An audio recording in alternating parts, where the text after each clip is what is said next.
สบายดีสบายดีครับผมสบายดีเดี๋ยวคนไทยคนนึงจะมาแต่ไส้จะมาแต่ไส้มื้อนี้แม่นจะไปหาผู้สาวบ่ฮะจะไปหาผู้สาวมาบ่ใช่ครับแต่คนลง3 คนรอดเพิ่มคนโบจะไปลอยยังคน ตำหยังเนาะนี่ ตำแปงตำบักแตงพี่น้องมาเด้อผู้ใดอยากซื้อร้านนี้ก็มานี่ผู้ซื้อมีแต่คนหล่อๆงามๆผู้ตำก็เป็นตาแซ่บแต่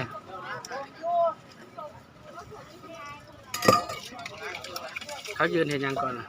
ฮะเขายืนเห็นยังก่อนเดี๋ยวป้ายืนเรียนแถวเขารอคิวอ่ะฮะรอสิมาน้ำโจ้ก็เต็มหนูไปเท่านั้นแหละน้ำแข็งโอ้บางขนาดมีน้ำแข็งคุมยั้งทางนี้คือลายแท้โอ้ยได้กินไอติมบุเดียวโอ้ยสมเด้เอาเด้อ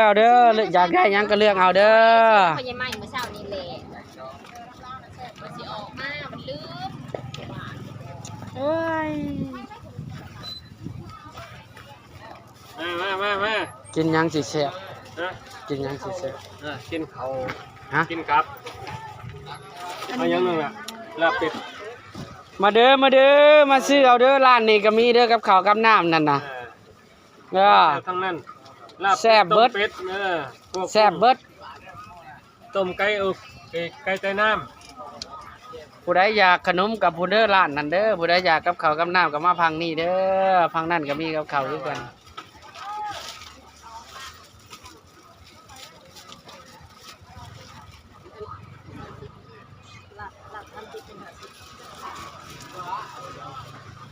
ลาบเป็ด30 บาทอันนี้20เอายังเบาเอ้ยเบาก ล้องแตกไหนเบายังเบาเอ้ยเบาซื้อยังได้เบาซื้อได้เลือกได้เด้อกินยังได้เอาสิแซ่บ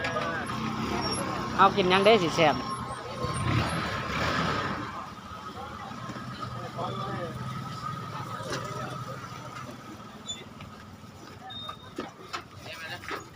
ตำแตงแถมถุงเด้อตำแตงหันเด้อพริกปิ้งไก่เฮานะพริกปิ้งไก่โอ้ยปิ้งไก่กับผมมีไฟค้างใส่แดดเอาซะ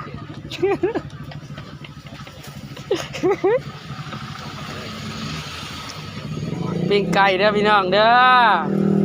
ร้านนี้มีปิ้งไก่ส้มตำมีทุกอย่างบ่มีแต่ลาบงัวจักเสียวยังคอยบ่มีเนี่ยเอาคอยมาโฆษณาขายให้ซื่อๆ